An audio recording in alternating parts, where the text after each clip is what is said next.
Cells can contain one of two things, values or text.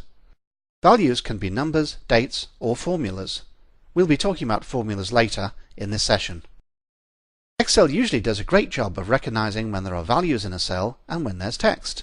The giveaway is that text is always, by default, left aligned in the cell, and values are, by default, right aligned. Look at the numbers in this worksheet. Notice how they're all right aligned. This lets you know that Excel has correctly recognized them as values and will happily perform mathematical operations using them. The first thing I'm going to do is to put a value in a cell, so I click in cell B5 and type in the value 42,000. Now that value hasn't actually been saved into the cell yet. It will be saved into the cell when I press the Enter key in a moment, but supposing I changed my mind. Well, I could press the Escape key on the keyboard once and the value would disappear. Let's type it back in again now and look at a different way you could change your mind. You can do that by clicking the Cancel button just to the left of the formula bar at the top of the screen. Let's decide that we really do want to put 42,000 into this cell. And I want you to notice that when I press the Enter key on the keyboard, the active cell moves down one cell. Now a lot of beginners are reaching for the mouse all of the time to click into the cell they want to type the next value into. But if you're typing in a column of figures, you can rely upon the Enter key. Let's add some more numbers now and see how that works. 18,000, Enter. 35,000, Enter. 12,000, Enter. What about if you wanted to enter a row of data rather than a column? Well, in this case we can do exactly the same thing, but this time press the Tab key. Let's try typing in 39,000, Tab, 43,000. Now I'm not going to press the Tab key again now, I'm going to press the Enter key. And we don't move down to cell D6, as you might expect. We move across to C6, because Excel has intelligently figured out that C6 is probably the next cell you want to enter data into. I'm now going to complete the table without touching the mouse by using the Tab key and the Enter key. So let's type 20,000, Tab, 22,000, Enter, 26,000, Tab, 31,000, Enter, 15,000, Tab, 13,000, Enter. Sometimes you'll type a value into a cell and you'll change your mind and want to edit it. Let's do that now with Jan in cell B3. I'm going to double click in the cell and notice that when I double click, a flashing cursor appears showing that I'm now in edit mode. I'm going to type UARY to finish off January and then I'm going to press the Enter key. Now let's change the text back to Jan again, but this time using the formula bar.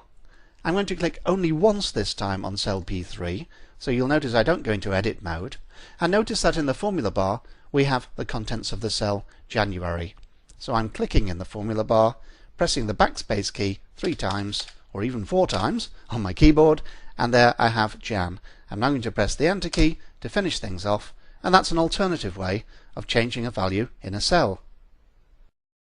There are many different ways of entering numbers. For example, you might want to enter a negative number. To do that, press the minus key on the keyboard before the number. And you'll notice the minus symbol remains to remind you that there's a negative number in cell G10. Another way of doing the same thing is to open a parenthesis before the number. You don't see the parenthesis in the result, you see the minus again. Later on in this course, we'll be showing you how to show brackets if that's what you would prefer. Excel is also quite happy for you to prefix a number with a currency symbol. The currency symbol it will accept depends upon how you define the regional options in your operating system. Because this computer is set up for a USA keyboard, I can type in $123.56 and the dollar symbol is accepted. On this particular computer, it would not accept, for example, the pound symbol or the euro symbol. But in lesson 4.3, coming up a little later, we'll show you how to quickly set dollar, pound or euro currency prefixes, whatever your locale is. Excel is also happy for you to put commas into numbers to delineate thousands and millions. For example,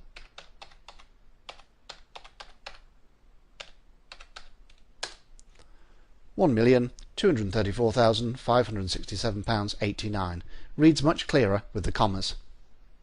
Normally, when you wanted to enter a value like 6 1/4, you'd enter 6.25. But if you wanted to do it the old-fashioned way, you could enter 6 space 1/4 to get 6 1/4.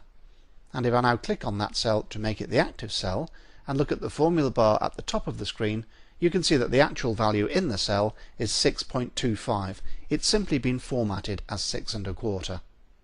When you're entering a value that doesn't have a whole number in it, for example simply a quarter, it's better to type 0 space 1/4 than simply 1/4.